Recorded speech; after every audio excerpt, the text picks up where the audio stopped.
ఈ పోతే ఇంకొక ఆయన ఉన్నాడు, కొత్తగా అయ్యాడు ఎమ్మెల్సీగా, నాగబాబు గారు. ఆయన జగన్మోహన్ రెడ్డి గారి గురించి మాట్లాడుతున్నాడు.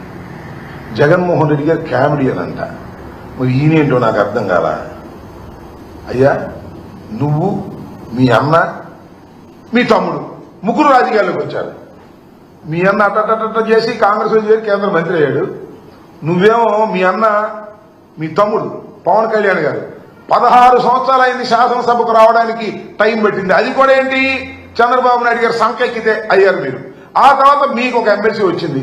ఓకే, బాగానే ఉంది. జగన్మోహన్ రెడ్డి గారితో పోలుస్తారంటే, జగన్మోహన్ రెడ్డి గారు వీరోచితంగా పోరాడినటువంటి వ్యక్తి.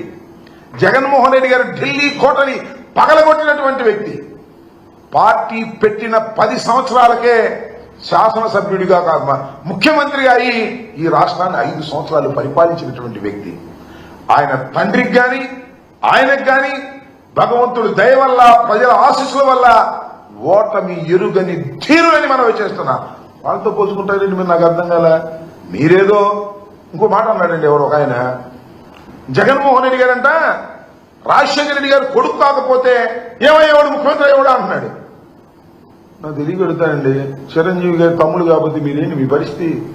చిరంజీవి గారు మంచి సూపర్ హీరో అయ్యి, అది కూడా అల్లు రామలింగయ్య గారితో బియ్యం పొందిన తరువాత మంచి నటుడుగా పేరు ప్రఖ్యాతులు చేర్చుకున్నాడు.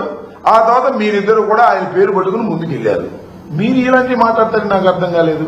రాజశేఖర రెడ్డి గారు గాని, జగన్మోహన్ రెడ్డి గారు గాని అత్యంత ప్రజాదరణ కలిగినటువంటి నాయకులు. అత్యంత ప్రజాదరణ ఎలా వచ్చింది? ప్రజలకు సేవ చేయడం ద్వారా వచ్చింది తప్ప సినిమాలో నటించడం ద్వారా వచ్చినటువంటిది కాదు అనేది కాస్త అన్నదమ్ములు ఇద్దరు తెలుసుకుంటే మంచిదని మనం చేస్తున్నా. ఇవాళ నాగబాబు గారు రెచ్చిపోయి మాట్లాడుతూ ఉన్నాడు. పాపం ఆయన కూడా ఏదో అన్నాడు, ఈయనకి టికెట్ ఇచ్చి వెళ్ళిపోయిన ఆయన కూడా ఏదో అన్నాడు తెలుగుదేశం ఆయన్ని. ఇలా పిచ్చి పిచ్చిగా మాట్లాడడం వల్ల ఏమి ఉపయోగం లేదు.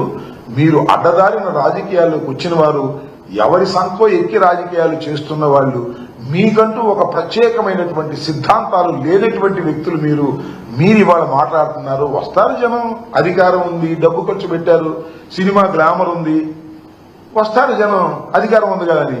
ఈ వచ్చిన వాళ్ళందరూ గొప్ప వాళ్ళని, లేదా మీకే పెద్ద ప్రజాబలం ఉందని పప్పులో కాలేయద్దు.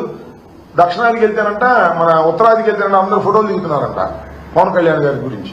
అందువల్ల అక్కడ కూడా నాకు బ్రహ్మాండంగా ఉంది, ఈ షణ్ముఖ వ్యూహంలో నేను ముందుకెళ్ళిపోతాను, దక్షిణాది మొత్తం నాదే అనుకుంటాడు. ఎక్కడికి వెళ్ళిన ఫోటోలు దిగుతారు సినిమా యాక్టర్ అందరూ. ఎక్కడికి వెళ్తే ఏమంటే ఫోటో అన్నీ అంటారు. ఇక నీ అభిమానులు అయిపోతారా?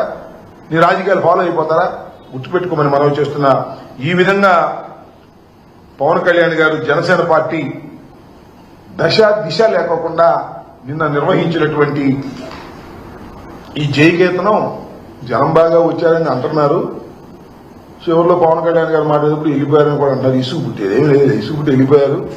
కాబట్టి మీరు ఏదైతే చెప్పాలని ప్రజలకు అనుకున్నారో అది చెప్పలేకపోయారు. కారణం ఏంటంటే మీ దగ్గర సరుకు లేదు.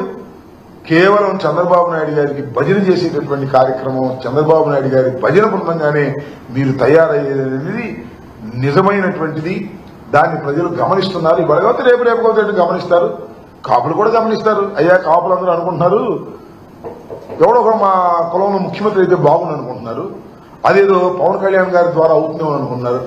పవన్ కళ్యాణ్ గారి ద్వారా అయ్యేటటువంటి శక్తి పవన్ కళ్యాణ్ గారికి లేదు అనే విషయాన్ని మీరు నిదానంగా తెలుసుకుంటారు. సినిమా క్లైమాక్స్ లో తెలిసింది ఆయన పనిచేయడానికి రాలేదు. కేవలం చంద్రబాబు నాయుడు గారికి ఊడిగం చేయడానికి, కాపులందరినీ కట్టగట్టుకుని తీసుకువెళ్లి చంద్రబాబు నాయుడు గారికి అప్పజెప్పడానికి మాత్రమే ఆయన రాజకీయ పార్టీ పెట్టి నడుపుతున్నారనే విషయాన్ని ముఖ్యంగా పిఠాపురం తాలూకా ప్రజలు నేర్చుకోవాలి, తెలుసుకోవాలని ఈ సందర్భంగా నేను చెప్పదలుచుకున్నాను.